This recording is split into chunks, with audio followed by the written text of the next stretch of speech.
Well, I can't quite see the screen on this phone. Everything's so white.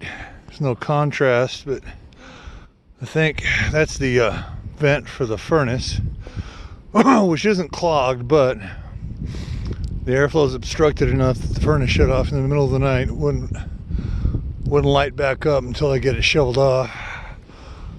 But this might give you an idea of how much snow's on the roof. It's got to weigh tons. Now the tree is sagging and down on top of the roof too, so I get to shovel. Yay. Oh, Christ.